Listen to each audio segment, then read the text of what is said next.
tá bom? Beleza. Então vamos lá.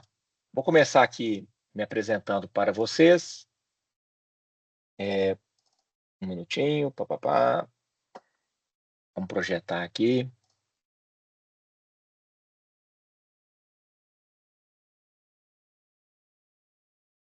Bom, eu sou o Ítalo Coutinho, sou engenheiro industrial mecânico, formado pelo Cefet.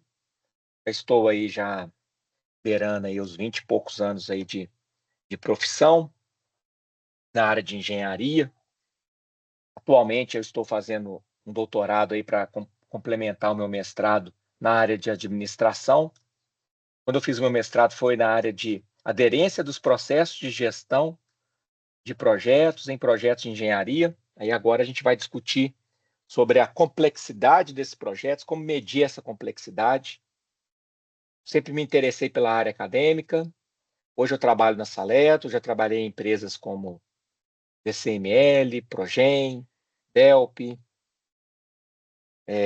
Metso Autotec, empresas pelas quais já passei. Aqui está o meu LinkedIn, fica o convite aí para quem ainda não está me acompanhando, estar com a gente. Hoje nós estamos aqui pela Saleto Edu, que é um braço que nós criamos em 2000, o braço que nós criamos aqui da Saleto Engenharia para a área de educação. Então, aqui sempre vocês vão encontrar aqui nessa página saletoedu.com cursos, aulas gratuitas, tem cursos completos gratuitos aqui de 4, 8 horas, são mais de 15 cursos. Tem as aulas grátis, aulas gravadas. Semana que vem, por exemplo, começa esse curso de Primavera Risk Análise com o Gleison, depois o Josiel, o Gleison também vão falar na sexta e no sábado sobre workshop de medição de projetos. Então, aqui tem um blog também, a gente sempre estamos publicando aqui informações aí de interesse aí, de vocês voltados aí para engenharia e construção. Muito bem. Como eu havia dito, a ideia é a gente discutir alguns documentos. Eu vou trazer aqui um caso, uma situação que aconteceu, e a partir dessa situação a gente vai trabalhar outras questões aí envolvidas, tá? Eu já vou partir aqui direto para comunicado que foi feito à contratante sobre um pleito que foi levantado em um projeto de uma fábrica de rações. O caso é o seguinte, claro que isso aqui foi alterado, né, os valores, as informações, isso aqui, mas é tudo em cima de um caso real, tá? A contratada, ela se sentiu no direito de apresentar um reequilíbrio econômico-financeiro do seu contrato. Primeiro problema que existia aí, primeiro problema, no contrato não tinha nada que desse um gancho para a apresentação desse reequilíbrio.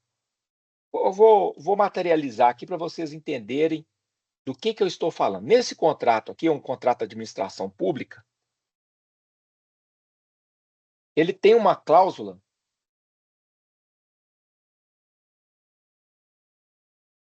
de reequilíbrio. Ele já vem com uma cláusula de reequilíbrio. Peguei um contrato qualquer aqui só para que a gente possa discutir isso. E olha como que ele é cruel. Ele fala que deve ser apresentado o reequilíbrio, o pedido de reequilíbrio deverá ser realizado em dia útil e horário comercial até às 18 horas. Olha o critério que esse negócio entra para poder deixar bastante claro para a parte contratada qual que é a regra para você poder apresentar o reequilíbrio, tá? Então, olha só, você tem aqui uma página praticamente citando aqui a liturgia para ser apresentado o reequilíbrio econômico financeiro. Esse contrato aqui que eu estou trazendo, esse case, não tinha esse gancho, essa condição. Então, em que a gente vai embasar o nosso pedido de reequilíbrio? No quê? O que vai que vai servir de justificativa se no contrato não existe nada que me dê uma oportunidade para fazer esse pedido de reequilíbrio? Onde que vocês acham aí que é o primeiro passo aí a ser tomado para reequilíbrio dos contratos? Código Civil de empreitada? Pode ser pelo Código Civil, um contrato de empreitada, citando. Aonde mais?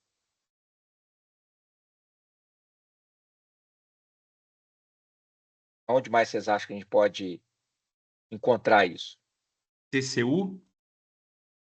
E se não for uma obra pública? Entendeu? Você A gente pode pode achar tentar muita fazer um juris. aditivo? Não sei se isso caberia. Tentar fazer um aditivo de contrato para incluir isso? Não. Olha, é altamente possível você fazer esse pedido, mas lá no pedido você tem que informar uma base, por que é que você tem direito a pedir um reequilíbrio, entendeu?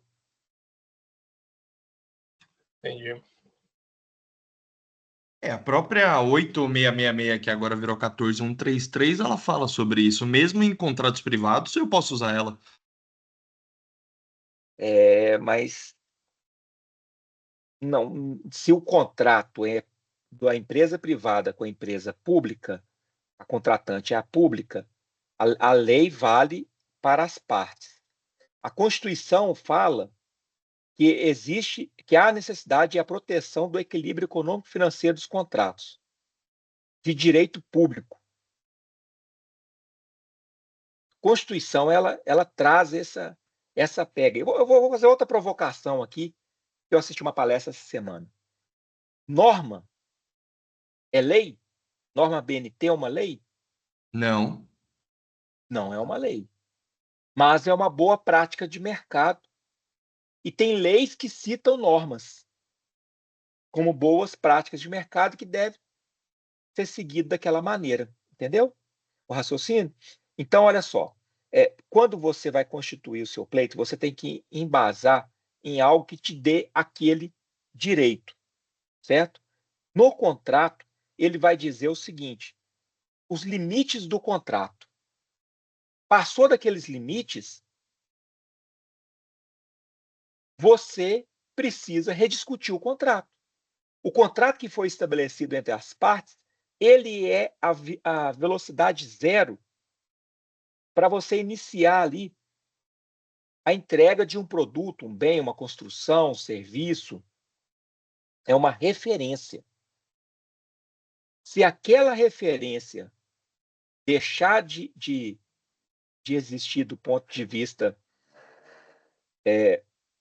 de equilíbrio, já é um ponto de partida para você pedir.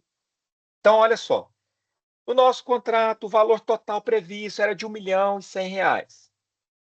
Estamos reavaliando o contrato, chegamos a R$ 1.300.000. Diante disso, viemos pleitear R$ 200.000. Esses R$ 200.000 são compostos dos seguintes itens orçamentários. Pá, pá, pá, pá. Isso foi ocasionado por quê? Aí você apresenta as razões. Quando se trata de um contrato com a 8666 ou com a 14133 ou com os outros dispositivos de contratação pública, somente no âmbito da Petrobras, na época, diferença,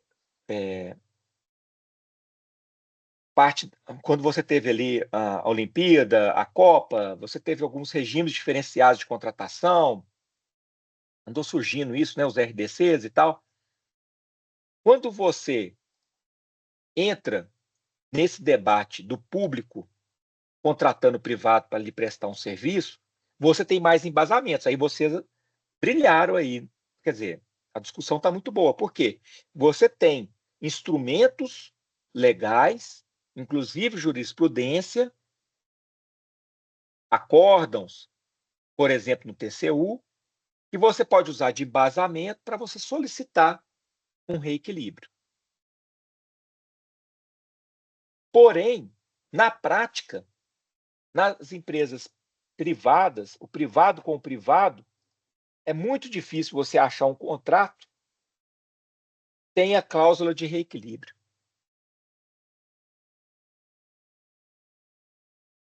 E eu A acho que não tem maioria nenhum. não tem. A Eu ia maioria não falar, tem, pelo menos eu ia os que falar eu isso aqui trabalho não agora. tem. Eu ia falar É. isso aqui agora, Ricardo. Eu acho que nós estamos trabalhando aqui uma situação de antipleito. A gente está trabalhando para contratante. Estou lembrando aqui do contrato aqui. Tem. Por que que não tem? Vou fazer uma pergunta. Inclusive, a maioria não tem a cláusula de reequilíbrio e também não remete a uma situação de dispute board, de um fórum mais técnico, é justiça comum, que é o pior cenário para a gente que trabalha nesse meio. Fica ruim para todo mundo, né? Fica muito ruim. Olha, vou trazer para vocês um número aqui, tá? A gente mapeou e mapeamos cenários aí. Só para vocês entenderem do que eu estou falando aqui. Semana passada nós entregamos aqui um estudo de cenários. A disputa, 15 milhões de reais. Bacana? O pleito é no valor de 15 milhões. Nós trabalhamos para a contratante. Nós estamos do lado da contratante.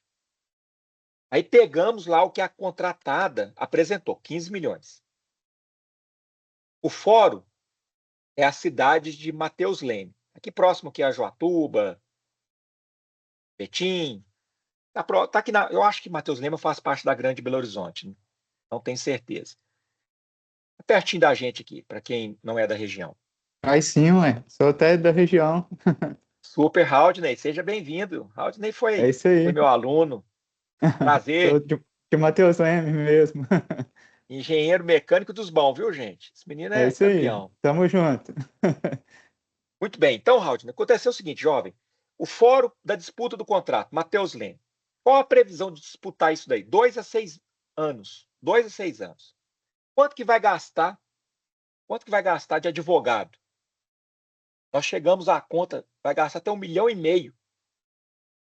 Não só com advogado, mas com perícia e assistência de perícia. E poderia chegar até isso. Entendeu? E esse negócio tramitando dentro da empresa contratante, tomando hora dos engenheiros, do pessoal de suprimentos, do pessoal jurídico. E essa disputa acontecendo no mercado.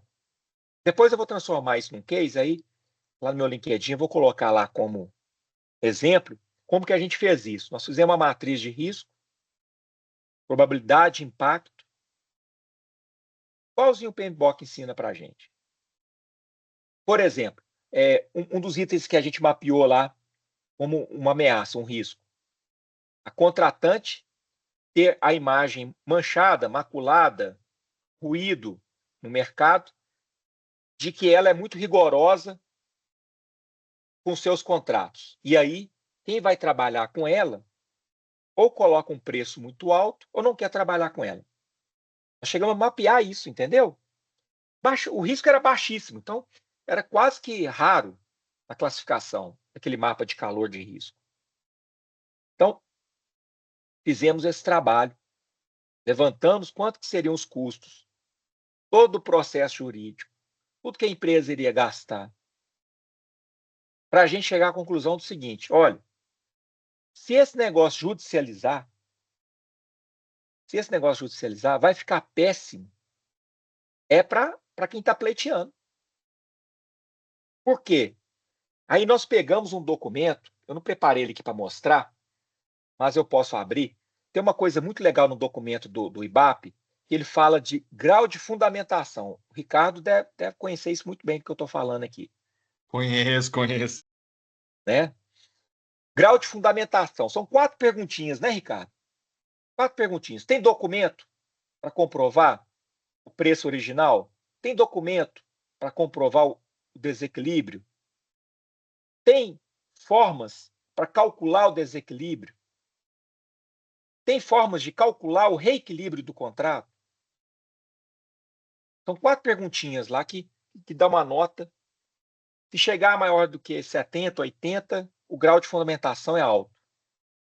O que eu acho que é muito conservador, sabe?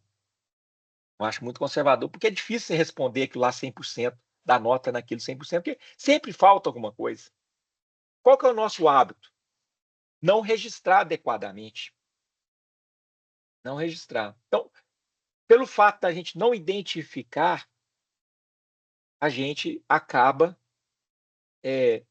não sabendo registrar essa documentação. Quando a coisa vai para um pedido de reequilíbrio, ou futuramente para algum litígio, nossa,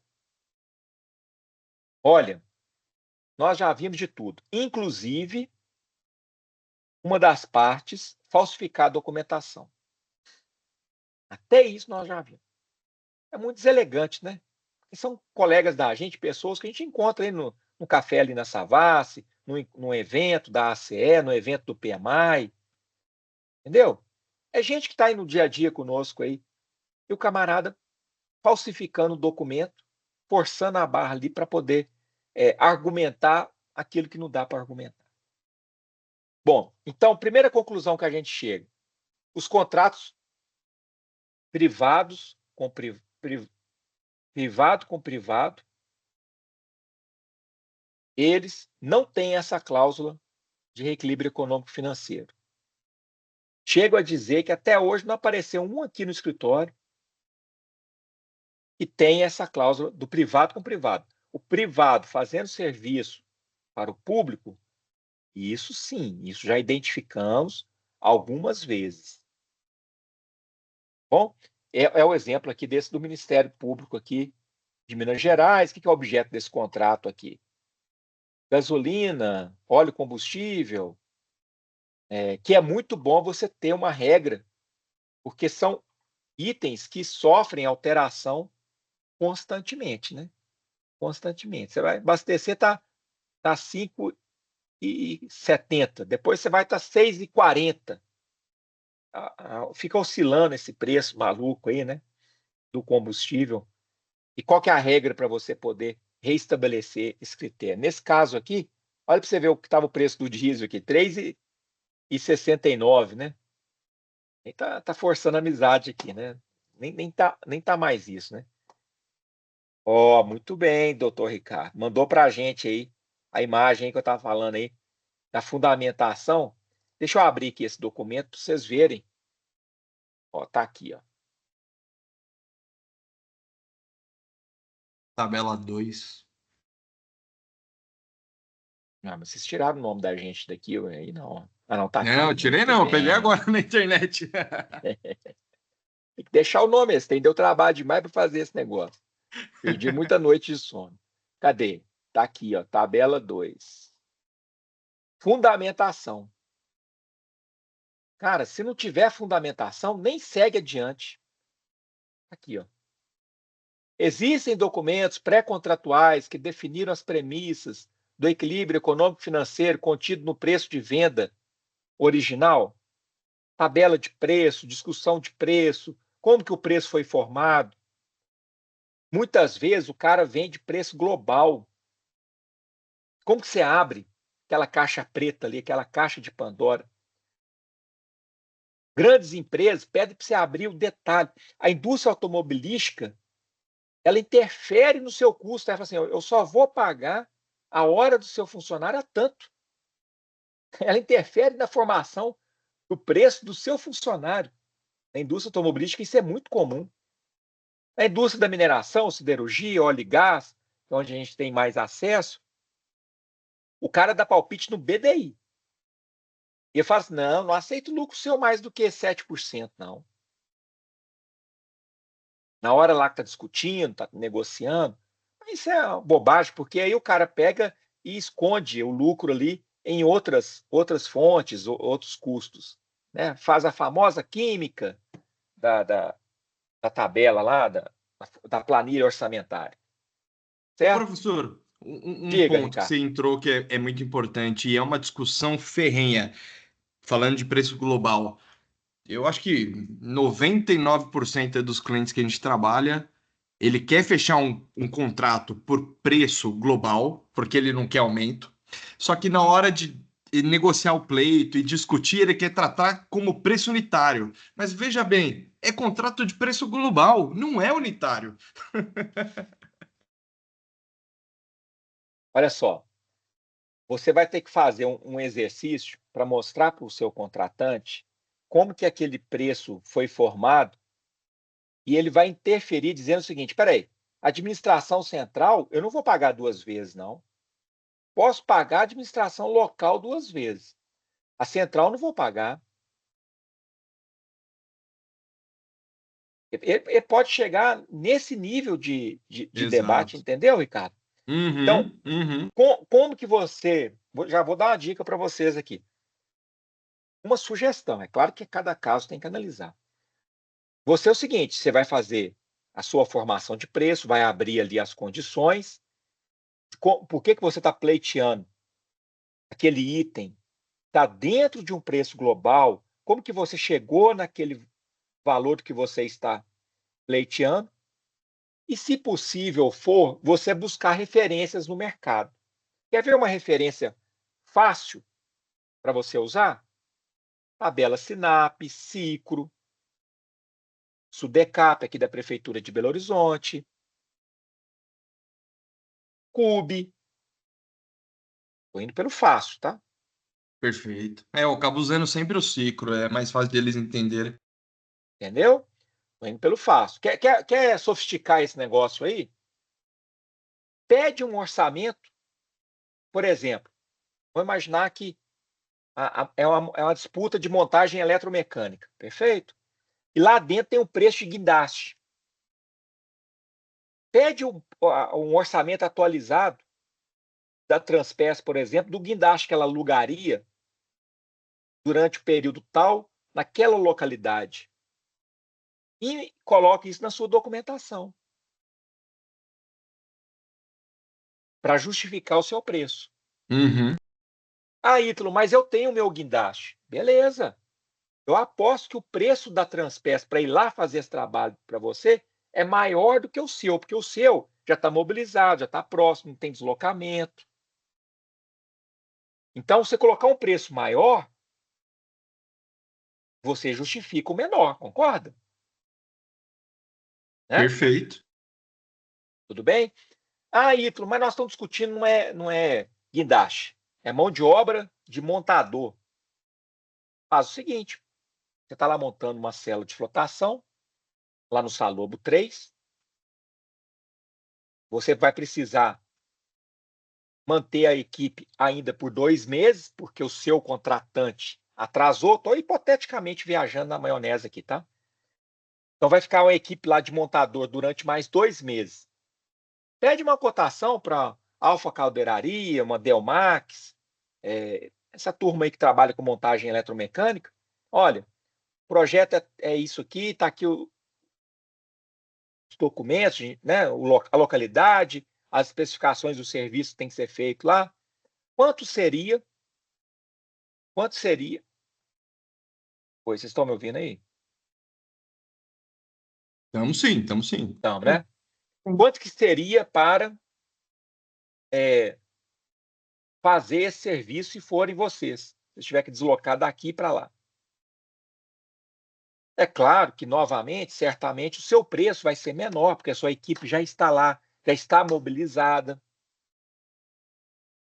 Entendeu? Você quer sofisticar mais ainda essa discussão? Peça 3 orçamentos.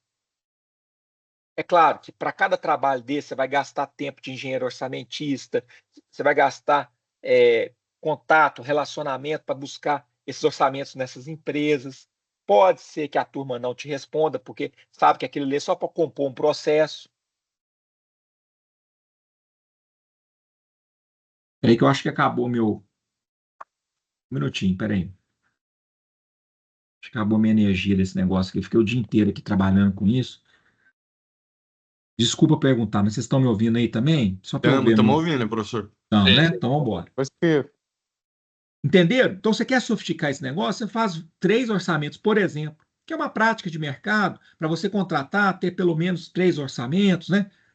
Nunca vi isso escrito em lugar nenhum.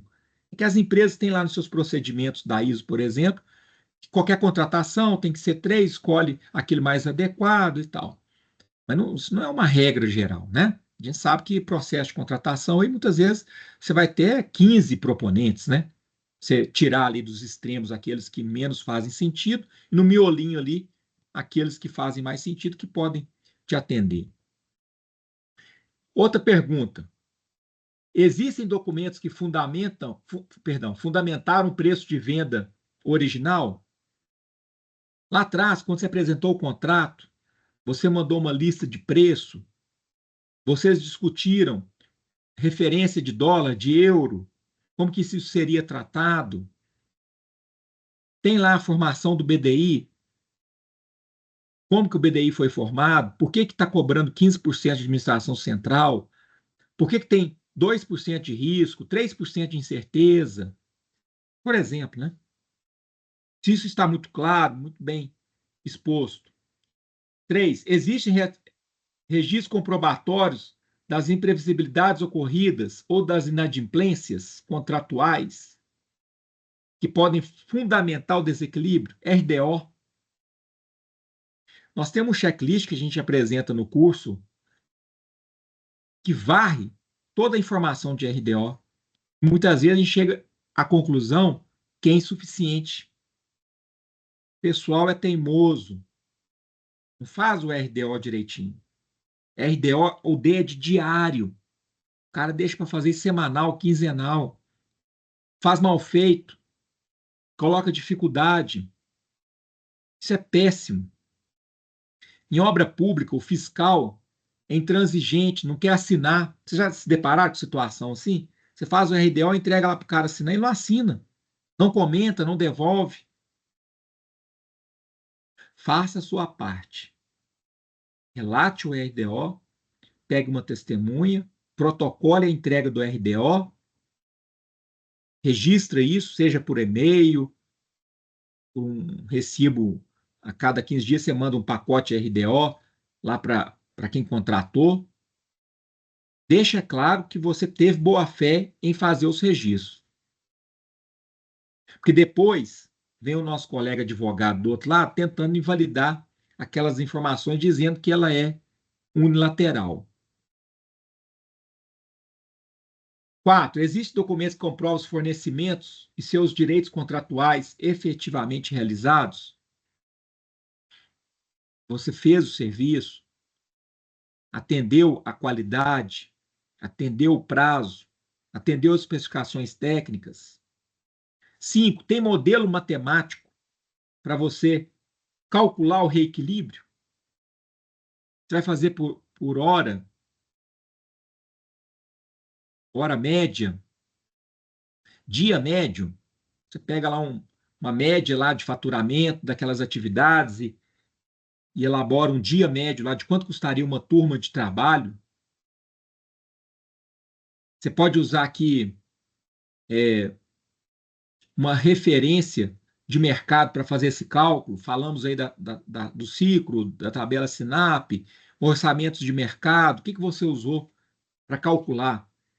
Por exemplo, lá na ACE, nós temos o cálculo da improdutividade. Improdutividade. E quando entra no assunto da improdutividade natural, aí que isso fica mais obscuro, menos evidente, menos claro, de você comprovar, de você evidenciar. Então, identificar tudo isso é um trabalho diário. Dependendo do porte do contrato, você não pode entregar isso na mão de técnico de planejamento e engenheiro de planejamento. Você tem que montar uma equipe de gestão contratual na obra, que é uma prática que já está acontecendo há um bom tempo. Aí compõe essa equipe, por exemplo, um advogado, por exemplo, um engenheiro que entende da técnica do que está sendo realizado, um gestor contratual que entende de contrato. E para sofisticar isso aí, alguém seu de orçamento para colaborar aí nessas composições daquilo que é extra e como cobrar aquilo que é extra. ok?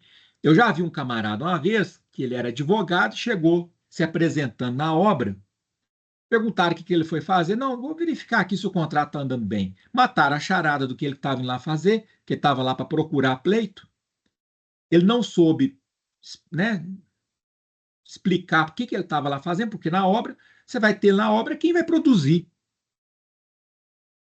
No contrato não te dá o direito de você colocar alguém para ficar vigiando o contrato.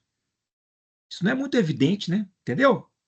Ah, Ítalo, mas como assim? Ué, se o seu contratante quiser barrar, ele pode barrar. Falo assim, não, esse cara está fazendo o que aqui? Só fica aqui quem produz. Para ficar vigiando, já tem a gente aqui para ficar vigiando já. É um pouco arbitrário, né? Mas foi o que aconteceu. A hora que o cara se apresentou, mandaram correr com ele. Só amanhã ele não entra na portaria, não. Pode falar, ficar quietinho no hotel.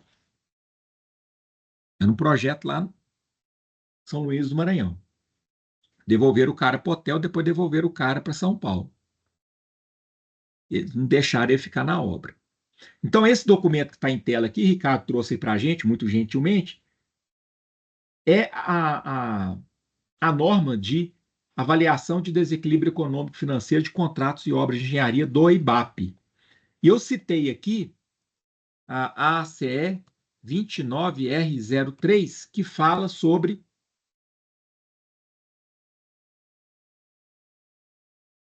Opa, eu enganei. A 29R03 é cronograma. A 25R03, que é de estimar aqui custos de produtividade, mão de obra em pleitos de construção.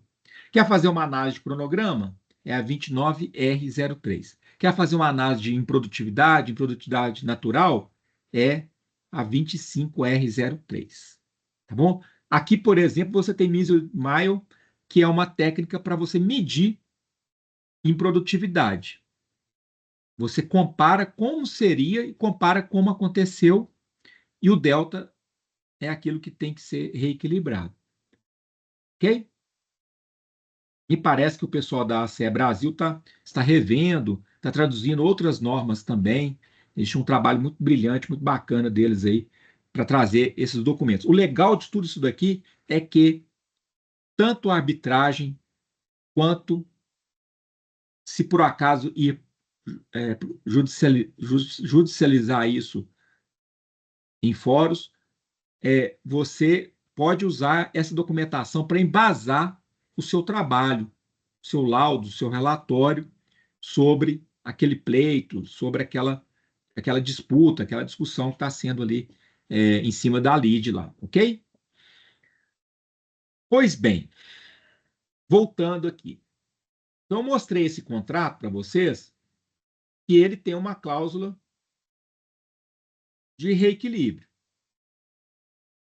Para eu poder identificar situações futuras de reequilíbrio, qual que é o exercício que eu faço, hein? Eu vou analisar ameaças ao meu contrato. Ameaças ao meu contrato, que a gente chama de risco. Risco. O PMBOK lá, a literatura de gestão de projetos, vai chamar risco como ameaça ou oportunidade, e você pode ter impacto negativo ou impacto positivo no seu projeto, etc. Na prática, toda hora que a gente fala risco, nós estamos falando de ameaça. Tá? Muito raro se discutir ganho e redistribuir aquele ganho no contrato. Tem contratos especiais que isso vem lá uma clareza, né? Se acontecer uma situação de uma tecnologia que trouxer um ganho para contratante e contratado, eles vão repartir ali aquele resultado, aquele ganho. Mas é muito delicado isso, e muito específico. Bom, para eu pesquisar e encontrar riscos, onde que eu vou? Primeiro lugar que eu vou: histórico de contratos passados. Seja na experiência de cada um que está fazendo aquele trabalho, experiência particular de vida, de história, né, da construção da sua carreira. Por isso que é muito importante a gente ter uma vivência de obra, participar, se envolver, estar ali no dia a dia das obras. É uma verdadeira faculdade. É uma pós-graduação, um mestrado, é um doutorado, é um pós-doutorado. Estar ali no dia a dia e consciente do que está acontecendo. E aprender ali com aquelas situações. Então, é muito rica a nossa experiência. Eu acho que a gente explora muito pouco a nossa experiência para levantar essas ameaças aí que a gente vai chamar aí popularmente de risco. Então, primeira coisa, experiência de cada um. Segunda coisa, histórico de projetos passados nas empresas. O problema é que as empresas não guardam informações disso de maneira estruturada, entendeu? Teve um trabalho que nós fizemos para uma empresa chamada Irani Papel e Celulose. Nós criamos tipo um Wikipedia de lições aprendidas. Aí, o Copilot do Microsoft 365 lê essa base e você faz perguntas elaboradas, ele consegue te devolver apenas lendo aquela base, entendeu? É um chat GPT que tem ali por trás, mas ele não vai fora daquele ambiente para pegar coisa que às vezes não tem nada a ver com a realidade daquela empresa para falar sobre lições aprendidas.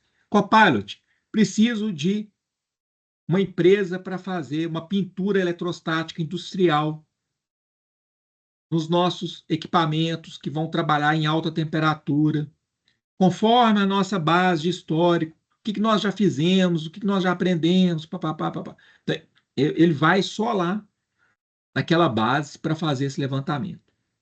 Mas essa empresa, puxa vida, ela investiu tecnologia, tempo, pessoas, tem que ter disciplina das pessoas para criar essas guias de conhecimento.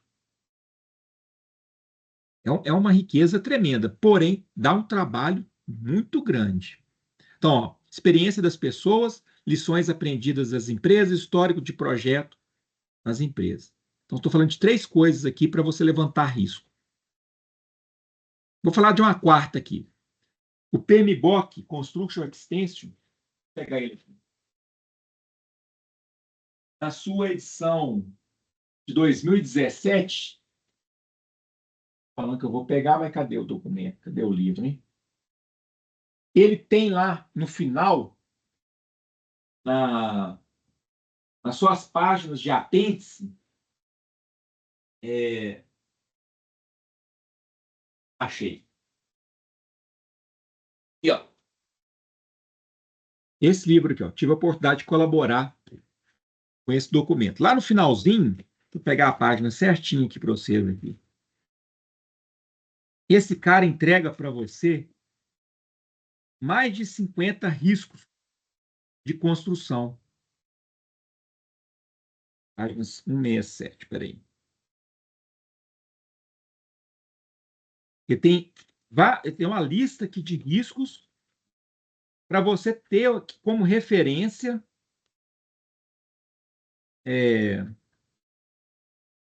e usar nesse levantamento de possíveis pleitos que você pode ter no seu projeto. Oh, gente, mas cadê, hein?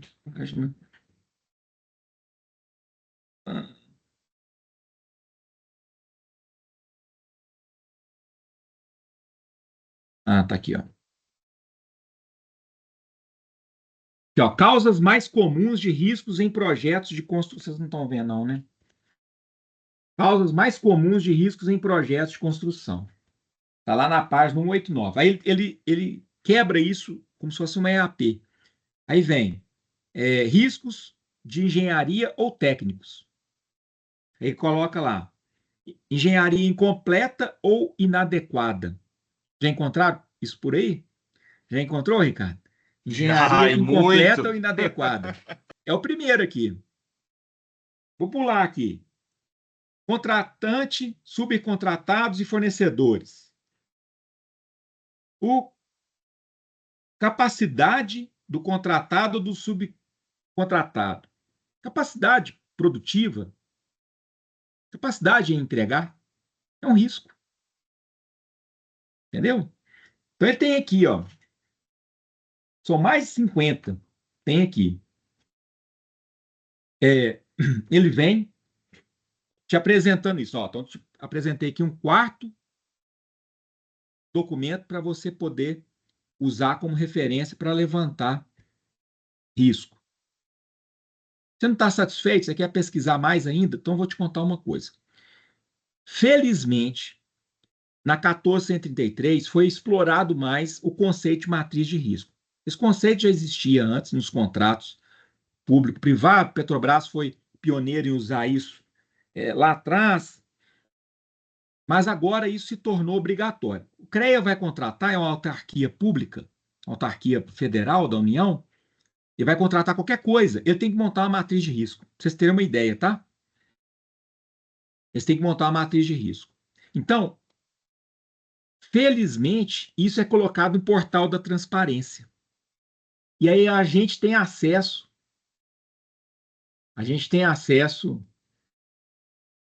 a esses documentos. Então, esse daqui é do governo federal, Matriz de Risco, Obra de Engenharia. Olha que documento bem elaborado. O risco. Definição de exigências necessárias de caráter restritivo no edital, no que diz respeito à capacitação técnica profissional. Probabilidade, baixa. Impacto, médio. Nível, baixo. Fase do processo, no planejamento da contratação.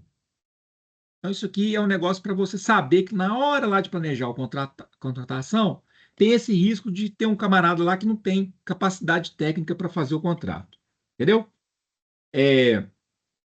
Vamos pegar esse aqui médio na fase de execução contratual. Olha que documento bem elaborado. A empresa vencedora não assinar o termo de contrato, não aceitar ou retirar o instrumento equivalente. Qual que é a probabilidade? Baixa. Qual que é o impacto? Alto. Porém, é um negócio que dá um nível de risco, de ameaça médio. Vamos pegar mais aqui para frente aqui. Vamos pegar um alto aqui, ó. Identificação de falhas ou omissões em qualquer das peças, orçamentos, plantas, especificações, memoriais que compõem a contratação. É média a probabilidade, quer dizer, já aconteceu isso algumas vezes, e o impacto é alto. O que está falando aqui? Engenharia ruim, informação ruim para fazer o contrato. Alocação do risco. A contratante é que pisa na bola. Ela que vai segurar a onda desse risco, tá vendo? Ações. Danos, né? Danos primeiro. Alteração dos custos, quer dizer, a contratada pode apresentar um pleito. Ações. Para os projetos de engenharia por empresas terceirizadas, acompanhamento sistemático. Olha que documento bacana. Então, se você montar uma fichinha dessa para cada risco que você fizer, com base na sua experiência, na experiência dos seus colegas, com base na experiência da empresa, com base na literatura do PMI, da ACE, com base nessa experiência desses projetos que têm essas matrizes de risco de projetos similares ao que você está trabalhando, você começa a montar uma lista de prováveis situações que podem gerar pleito no seu contrato. Por parte da contratada, é para ela treinar os seus fiscais de contrato para eles ficarem atentos. Por parte da da contratante, né? Contratante treinar os seus fiscais de contrato para eles ficarem atentos a essas possibilidades desses eventos que podem virar pleito e tratar isso de maneira adequada. Por parte da contratada, quem foi contratado para executar o contrato, também vai ficar atento para não perder dinheiro. Para quando aparecer essa situação, já ter que um gatilho, ó, ações preventivas.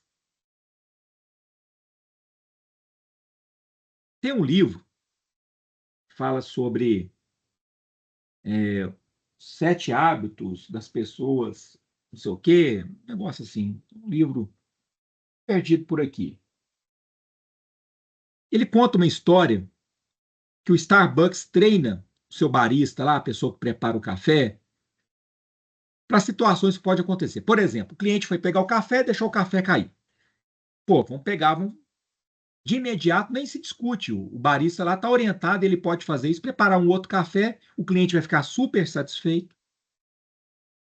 A pessoa chegar para o barista e falar assim, não era esse sabor que eu queria, eu enganei. Não, perfeitamente, senhor, vou fazer outro para o senhor. Mas o Starbucks treina essas pessoas para elas terem o hábito de responder desta maneira e não ter dúvida do que elas estão fazendo é positivo para a empresa, para o relacionamento, para o atendimento ao cliente. Então a gente tem que fazer isso, a gente tem que identificar os pleitos, as possibilidades de pleito, montar a contingência, montar uns gatilhos do que nós vamos fazer quando acontecer a situação. O contrato não tem cláusula de reequilíbrio. Quem está na gestão do contrato tem que fazer uma reunião específica para assim, olha só, esse contrato nosso aqui, vamos ser muito sinceros, ele tem possibilidade de pleito. Aí eu já escutei e quase fui expulso da Samarco, lá na rua Inconfidentes, que a gente iria montar uns analisadores. Aí eu abri lá uma página, no PowerPoint do Kickoff Meeting lá que nós estávamos fazendo, da reunião de abertura, e coloquei assim, possíveis riscos. Aí coloquei lá, Samarco não liberar a nossa entrada e a gente ficar com a mão de obra ociosa. Nossa, o cara falou assim, não quero nem saber disso, é preocupação de vocês. Não vou pagar mais. O cara ficou bravo. Falei assim, bicho, eu tô só te falando aqui o que pode acontecer, porque nós acabamos de entregar aí 13 células de flotação e tivemos situações parecidas com isso. O que nós vamos fazer para resolver isso? Quem que é o cara lá que cuida, ou a senhora lá, a mocinha lá que cuida de mobilização, de carteirinha para entrar, aquela coisa toda? Porque eu não quero ficar lá na porta esperando e gastando hora do meu pessoal. Depois, quem vai pagar essa conta? Não, mas para explicar isso para ele, eu suei, viu? O cara tava bravo comigo. Bravo mesmo. Não estou aqui fazendo nenhum showzinho, não. Foi 2014, tá? Já tem um bom tempo essa história aí. Não deixei de ser amigo da pessoa, não. Jamais. Eu não levo essas coisas pro pessoal nunca. E pode falar, pode me encostar na mão, né? Porque aí a agressividade, aí a gente tem que chamar segurança, essas coisas, né? Aí fica ruim demais. Mas pode falar o que quiser, tô acostumado já. Já participei de reunião do camarada bater a mão na reunião. Hoje nós contratamos empresas especializadas, vocês estão mandando amador aqui, a gente fazendo um bom trabalho. Mas o cara fazendo isso para tirar a gente do sério. E eu não caio nessas armadilhas, não. Nunca caí, agora que eu não vou cair mesmo. Muito bem, então, estou contando a historinha aqui para identificar. No decorrer do contrato, você tem que ter a habilidade da leitura, da interpretação de um RDO. Se você escrever o RDO direitinho, contar a historinha do que está acontecendo. Por exemplo, nós temos aqui um aplicativo nosso de RDO que eu posso colocar. Deixa eu abrir aqui, que eu nunca sei o site dele de cabeça.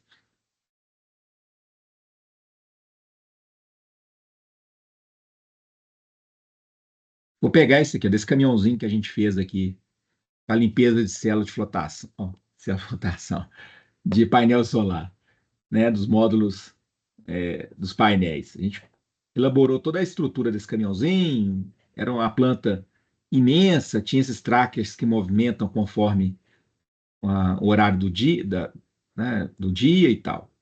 Então, olha só, eu posso vir aqui e marcar por ocorrências, situações, eu posso achar aqui tags, por exemplo, aditivo. Não achei nenhuma tag com aditivo. Vamos ver aqui. Dia parado. Eu posso marcar e taguear. Também não achei aqui. Então, esse software me ajuda, mas é trash in, trash out. Se eu entrar com informação ruim, eu vou sair com informação ruim, entendeu? Então, você tem que treinar o camarada para fazer um bom RDO, escrever direitinho. Relatar o que aconteceu. Relatou direitinho o que aconteceu, o fiscal não pode discutir. Se ele não viu, você como contratado, tem que levar evidência para ele concordar. Senão fica uma loucura isso aqui. Entendeu? Relata a verdade. Somente a verdade. Nada além da verdade. Nem a quem também. Então, se você escrever isso aqui direitinho, você tem como mapear no futuro, identificar situações e melhorar esse processo seu de identificação de possíveis pleitos. Tem uma empresa aqui para quem a gente trabalha, que a gente lê todos os RDOs deles. Hoje, nós já temos uma ferramenta do Power Query da Microsoft, junto com o Excel. Usamos também o Copilot, que tem lá por trás o ChatGPT 4o, que nos ajuda a mapear, a ler, entender esse emaranhado de documentos que a gente recebe. Se não tiver texto, se o cara fizer à mão, identificação de imagem, ainda não fazemos. É possível colocar lá um plugin para ler a imagem, ler o que está escrito ali e tal, mas ainda a gente não aprendemos a fazer isso ainda não. Mas, pelo amor de Deus, né? RDO feita à mão, uma ata de reunião feita à mão, pode acontecer, concordo. Às vezes você está lá no corre-corre, no dia a dia, precisa fazer uma ata de reunião, concordo que é possível, mas não é o comum. Então, se você tem uma informação bem organizada, bem estabelecida, você consegue levantar essas evidências e identificar esses pleitos. Do ponto de vista da contratante, o fiscal da obra, ao perceber uma possibilidade de pleito, ele tem que acender uma luzinha amarela. Ele tem que ficar falando assim, não vou pagar isso não, não vou pagar isso não. Isso eu não pago, isso não é direito de vocês não. Ih, não sei. Não. E você pergunta para o cara, qual que é o processo para apresentar aqui um desequilíbrio de um... Não, eu não sei. Tem que perguntar lá nos suprimentos. Tem uns caras que é complicado, viu? Tá bom, companheiro, nós vamos fazer o rito aqui, não tem problema não. Não pode perder a paciência, sabe? Não pode perder a paciência. A gente tem que ser duro com o contrato, duro com os objetivos empresariais, mas a gente tem que ser elegante e adequado com as pessoas. Não precisa brigar, tá certo? Eu confesso que quando eu comecei lá na engenharia, lá atrás, eu não tinha essa cabeça não, tá? Não tinha. Tenho aprendido muito.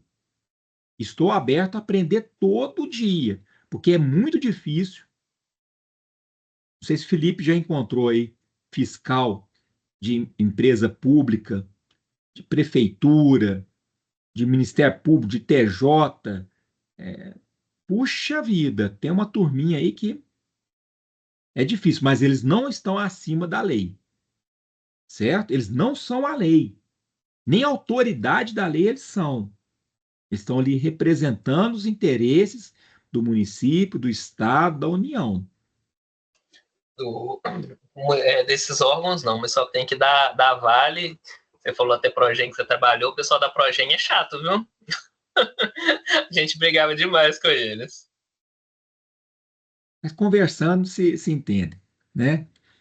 Tem que gerar evidência, documentação bem estabelecida, entendeu? Não desistir de uma negociação, não se perder nos objetivos. Onde você quer chegar? Até onde te interessa chegar aqui nesse levantamento, nesse debate? Então, nós estamos falando identificar. Você identifica antes, cria o hábito, treina pessoas, cria o treino fiscal, treina o seu técnico de planejamento, seu engenheiro de planejamento, seu gestor de contrato. Prepare esses caras para ficarem atentos ao assunto pleito. Se não criar o hábito, se não treinar eles muito bem no contrato. Eu achava, olha para você ver, lá no início, lá, antes de Progen, eu achava que se você tivesse que pegar o contrato para poder discutir, significava que estava errado, que você já estava saindo ali da boa negociação. Engano meu. O contrato é a base de referência para manter o bom relacionamento. Nós vamos cumprir o que está no contrato, nem mais, nem menos. Você está pedindo a mais? Então registra, que eu vou te mandar quanto que isso vai custar. Não, você tem que fazer, você tem que fazer. Cara, não é assim. Não, vai ficar parado a empresa tal, eu vou mandar os custos dela para você. Assim, cara, foi você que originou esse problema aqui. Olha aqui. Agora, você tem que ter dados, fatos e argumentos. Os dados são os registros, os fatos. Contar uma historinha, um storytelling ali que tem embasamento. Argumentos, tem que ter algo no contrato que te proteja. Uma prática da ACE, uma prática do IBAP, te dá respaldo para você dizer que aquilo que você está falando é sério. Tá bom? Para você avaliar, valorar o pleito.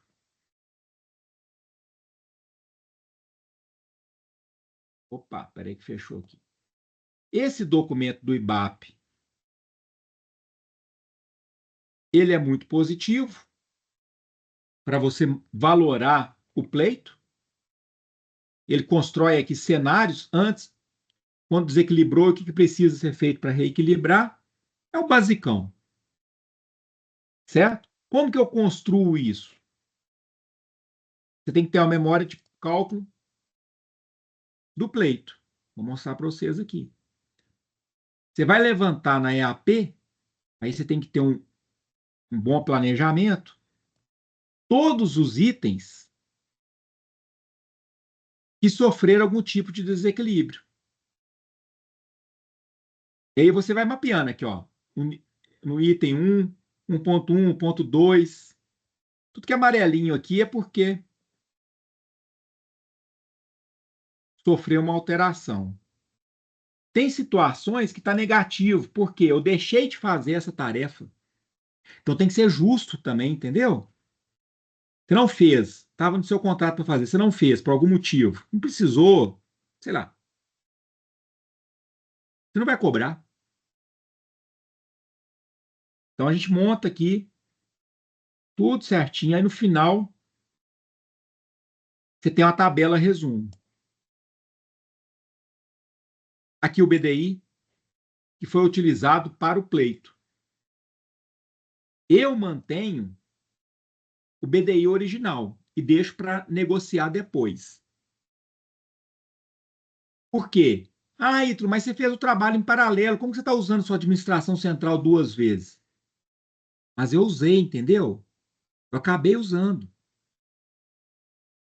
Aí a gente negocia se nós vamos cobrar 15%, 10%, 5% da administração central. Custos financeiros, que é pegar dinheiro no banco. Aí eu mostro para ele, assim, olha, para fazer isso aqui eu tive que ir lá pegar dinheiro no banco. Risco e contingência. Isso aqui para a gente era desconhecido.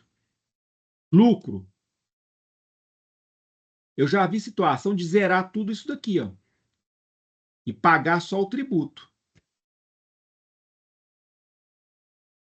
Pagar só o tributo. Aí são negociações, entenderam?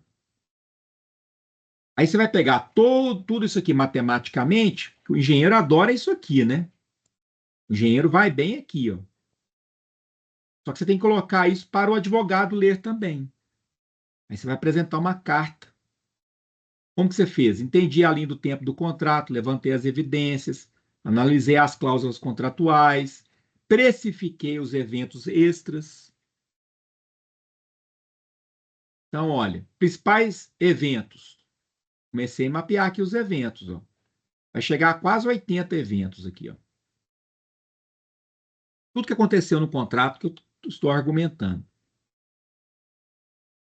Depois, as evidências daquele serviço lá, 1.1, 1.2, histórico, qual é a RDO que se fala sobre esse assunto, toda a evidência. Tudo passo a passo. E eu coloco essa documentação toda como anexo e explicada e de fácil acesso. Faço leitura. Depois, Qual que é o embasamento contratual? Qual que é a cláusula que me dá acesso a receber esse reequilíbrio? Eu coloquei uma cláusula do contrato. Em caso de acréscimo ou reduções do custo da obra, tais como aqueles referentes a salários de empregado, materiais utilizados, as partes poderão requerer a revisão do preço determinado nesse contrato.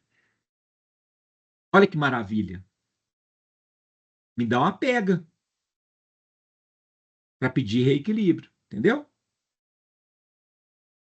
Aí eu coloquei aquela tabelinha e coloquei o preço aqui que eu estou pedindo do reequilíbrio. Isso aqui é o mais básico do básico, tá? Dá para fazer uma coisa mais elaborada, mais rebuscada, melhor explicada.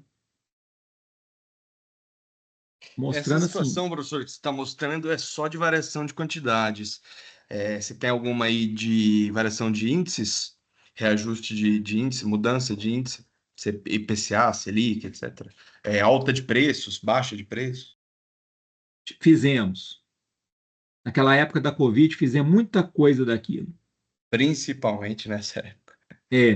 Porque todo mundo estava remunerando o IPCA, só que o INCC estava arregaçando lá, e o preço de concreto, e de aço, de CBQU, tudo mais, diesel, estava bombando. Então a gente argumentou, mostrando inclusive orientações. Aí, quando você começa a buscar, aí você pode usar isso aqui, por exemplo,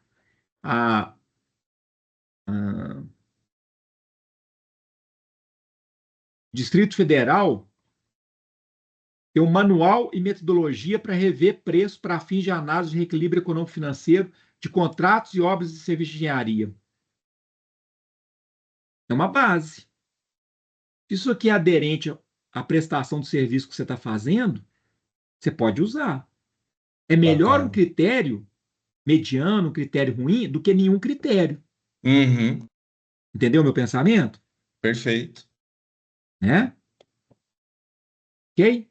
Então, isso aqui é um negócio legal que te dá esse suporte aí para você poder apresentar o embasamento do seu reequilíbrio. Olha que interessante aqui. Isso aqui também é do público, né? Um termo aditivo ao contrato firmado entre as partes aqui, ó. Para buscar o quê? Reequilíbrio econômico-financeiro. Olha só, exatamente isso, Ricardo. Variação de índice.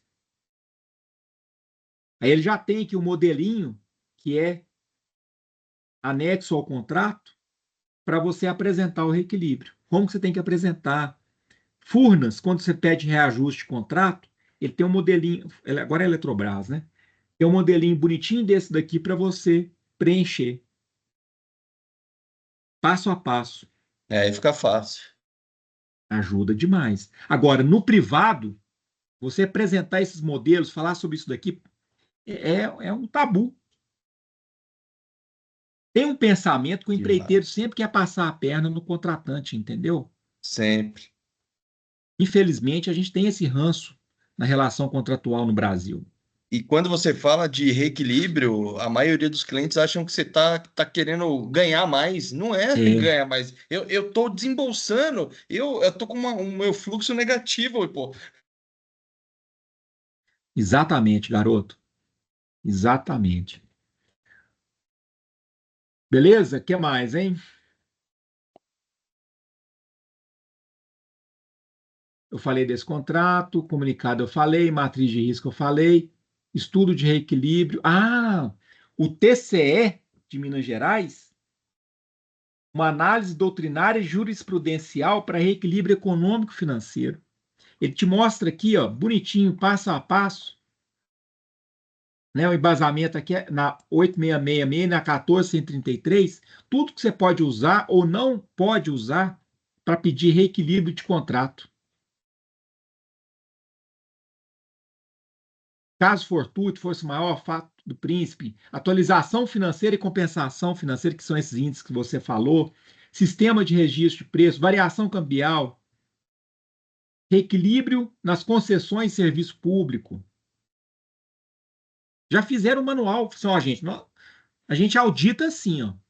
Se chegar aqui um pleito que vocês aí na prefeitura aceitaram ele, não estiver dentro disso daqui, nós vamos dar bomba. Nós vamos caçar o prefeito. Interessante, né? Sim. Eu assisti a palestra do pessoal quando eles lançaram isso aqui. Daqui dá para tirar ideia para a gente usar no privado, entendeu? Orientações, sugestões. Memória de cálculo nós falamos, o modelo que nós falamos. Isso aqui era só uma planta 3D, não tem necessidade da gente abrir, não. Agora eu estou pensando, eu acho que a maioria do pessoal que está aqui na sala também trabalha muito para contratada, né? E acaba fazendo os pedidos de pleito. E numa situação de contrapleito, até a CE tem uma norma de contrapleito, eu li ela, mas ficou muito raso. Você tem algum exemplo, professor, de contrapleito? Se eu fosse do lado da contratante ou da fiscalização? Olha, não tem ninguém ainda apresentando um protocolo, um procedimento. É isso que eu queria saber. Entende? Você fala assim, no PMI tem, na ACE tem, no CII, aquele pessoal lá de Construction Law lá de Londres, SCL. É NCM, né? Tem NCM também. Cara, não tem ninguém indo nesse caminho. Até deixo aqui uma sugestão. Eu tenho abertura lá no IBAP. A gente pode fazer até uma prática recomendada, um protocolo, uma sugestão de como se preparar para gerar uma gestão contratual em cima do assunto pleito. Eu acho que não poderia chamar de antipleito, não, porque não ficaria muito politicamente correto. O contra-claim, né? O pessoal fala contra-claim. Né? Mas, não só para prevenir, mas quando você receber, como que você faz o rebatimento? Exato. Entendeu? Fica o convite aqui para vocês. Se vocês quiserem, a gente bate lá na porta do IBAP e a gente pode sugerir, escrever. Eu já escrevi uma norma de drone, escrevi uma de avaliação de equipamento mecânico, escrevemos essa de claims. São as 3 que eu contribuí diretamente. Bacana. A gente pode fazer um protocolo desse, uma carta aberta para quem quiser contribuir, evoluir essa discussão, esse documento. Tá? Fica o convite aí, estou de portas abertas aqui para a gente falar sobre isso. Ô, gente, era isso que eu queria conversar com vocês, né? Nessa sexta-feira aprazível e calorenta aqui de Belo Horizonte, né? Diga, doutor Jorge Altair, meu aluno lá da Engenharia de Planejamento, que me dá muito trabalho, por sinal. Grata satisfação de falar, professor. Infelizmente, não consegui tomar o café na Saleto e estou no Mato Grosso. Nosso café lá é café de Mogiana, é um café especial do Cerrado, você entendeu? Esse é bom. Maravilha, maravilha. Porque eu sou carioca e carioca entende outra coisa. Quem entende café é mineiro. Então, quando eu for lá, vamos tomar um café. Então, deixa eu te perguntar uma coisa. Desse apanhado todo que você nos brindou aí, eu tive uma oportunidade recente de passar lá pela área aeroportuária. Ó, e lá eu percebo, pelo que você disse, que é meio uma zona mista, não é? Porque ela não é público, mas não é privada. E, ao mesmo tempo, é as duas coisas. Não é? Como é que é essa situação aí, né, que foi falada e tal? Porque o processo licitatório lá, né, estamos antes dessa situação que você está falando, eu sonho, né, com a possibilidade de que essas coisas pudessem ser comentadas lá no processo licitatório, né, que o cliente, né, tivesse esse sentimento dessas coisas todas que você varreu aí, de risco e tudo mais. Você tem alguma coisa que você pudesse falar, até mesmo para eu, não estou mais nisso, né? Aqui é a ferrovia, Mas eu gostaria de compor uma ideia, né? Porque tem aí o bloco dos 11 aeroportos, né? Que vão fazer lá, inclusive, a reforma de Congonhas, e outros. Os aeroportos vão ser periodicamente revisitados porque tem a necessidade, né? Então, Perfeito. o que a gente pode considerar disso aí, por favor? Existe um trabalho, uma força-tarefa ligada ao TCU sobre concessões públicas. Eles sempre emitem cartilha, protocolos, indicações de como tratar desequilíbrios em concessões públicas. Porque uma situação aeroportuária, você iminentemente você vai ter o público e o privado se relacionando e a relação contratual é de uma concessão. Pode ser uma PPP, que é uma variação de uma concessão, não deixa de ser, né, dessa forma contratual, uma participação público-privado, onde o público coloca lá X milhões por mês e o privado tem que dar conta do restante e ainda ter lucro. Isso é a formação do PPP. Na concessão, não. O Estado entrega aquele aeroporto, o camarada tem que ir lá operar, cuidar, devolver igual ou melhor. Dependendo do contrato, tem que fazer ainda melhorias e ainda ganhar dinheiro no final lá daquele período. Recentemente, algumas concessões rodoviárias foram devolvidas porque estava desequilibrado. Eu passo muito aqui em Itabirito, direção a Congonhas, era R$6, R$7 o pedágio, está 12. Fui viajar agora esse feriado aqui, R$12 o pedágio. Porque entrou a nova concessionária, empresa portuguesa de rodovias, ZPR.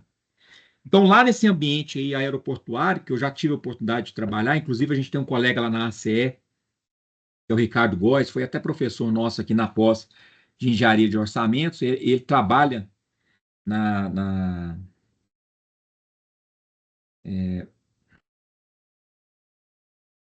qual que é esqueci agora o nome aqui. Infraero. Ele trabalha na Infraero, e a gente já, inclusive tem até vídeo, depois você me provoca aqui, tá, eu te mando o webinar que nós fizemos sobre esse assunto, especificamente sobre esse assunto. Nós fizemos uns 2, 3 anos atrás aí sobre esse assunto de projetos aeroportuários e envolvemos engenheiro lá da Infraero, não só o Ricardo, uma outra pessoa também e tal. Então, assim, aquilo ali é realmente um emaranhado contratual. O cara que entra ali para trabalhar, ali para fazer gathering, for fazer o que, sabe, manutenção, operar mesmo, ter uma lojinha lá dentro, ele tem que entender do jogo. Um amador ali não tem espaço, não. Ele vai perder dinheiro, o sistema expulsa ele rapidinho. Ele não aguenta, né? Ele quebra a firma rapidinho e acaba ficando fora. Mas é um desafio, não é coisa para uma pessoa só, não. E para uma disciplina apenas, entende? A gente tem muito disso, né? De achar que um profissional só dá conta de olhar tudo, né? Somente nós engenheiros aí que somos muito audaciosos, né? Felizmente somos muito audaciosos, mas não, a gente tem que dividir aí o esforço com o cara da contabilidade, o cara lá do direito, né? Do entendimento legal, o cara de suprimentos, o cara tributário. O seu contador não entende de tributos, tá? Sim, eu vou te dizer que vou ousar dizer que o seu contador não entende tributos. Quem entende tributos é um advogado tributário muito bem formado e preparado para tal. Tá bom? E custa caro a hora desse camarada, tá certo? Então, assim, é um emaranhado de disciplinas, de conhecimentos. Não dá para entrar achando que vai dominar tudo, não. É um grande desafio. Eu vou colocar junto com os engenheiros aí os administradores também, né? No meu caso. Sim, claro, claro.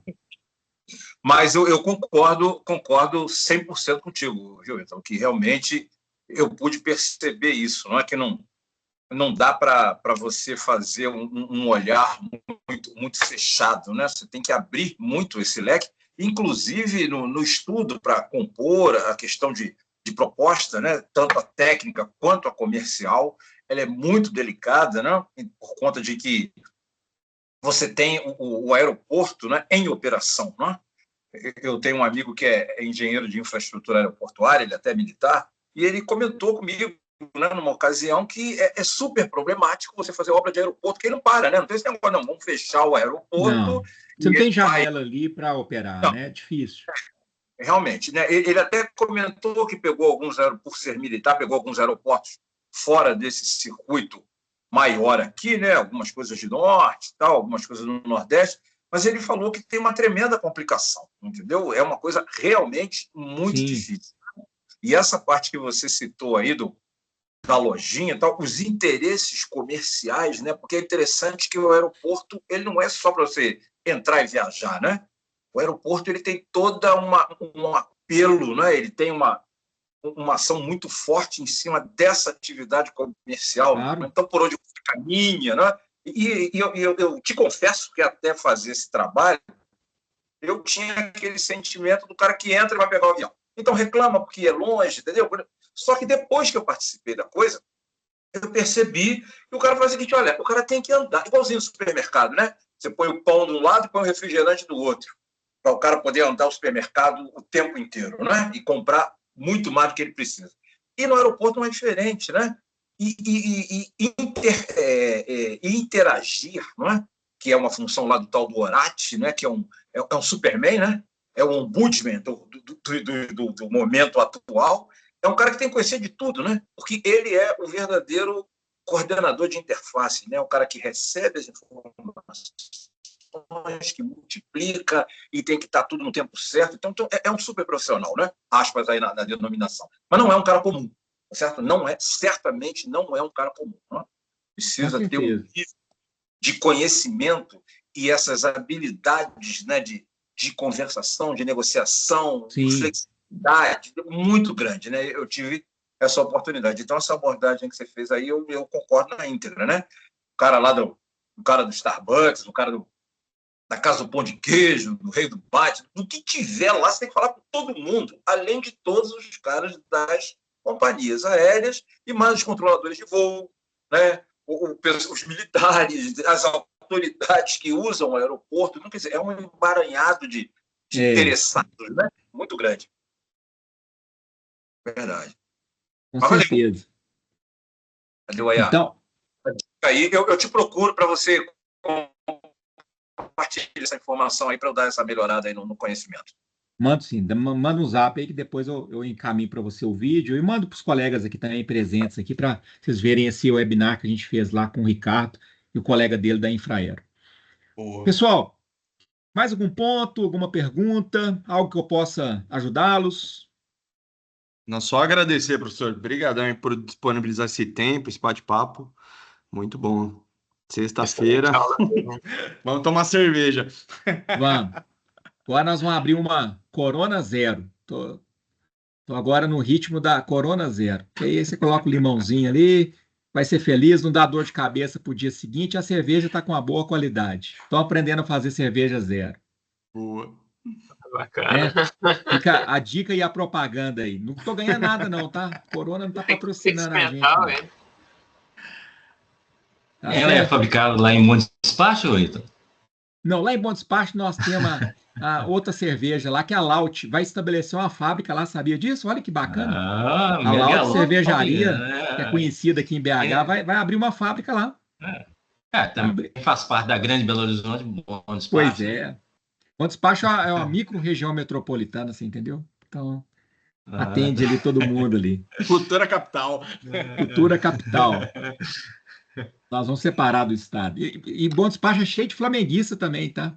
Quer deixar registrado isso aqui. Ô, gente, muito bom falar com vocês, bom rever amigos, alunos, colegas de profissão, né? E quero desejar a vocês um excelente final de semana e deixar aquela frase que eu falei. Vamos entender o objeto, vamos entender o contrato, vamos debater, né? Sempre, mas com as pessoas vamos ser elegantes, vamos ser suaves, vamos ser educados, não temos nada a perder. Nada a perder. Isso aí, o mundo está precisando disso, sabe? Não é de pessoas ingênuas, são pessoas elegantes, como diz a música do Lulu Santos, né? Elegantes e sinceras. Tá certo? Grande abraço para vocês aí.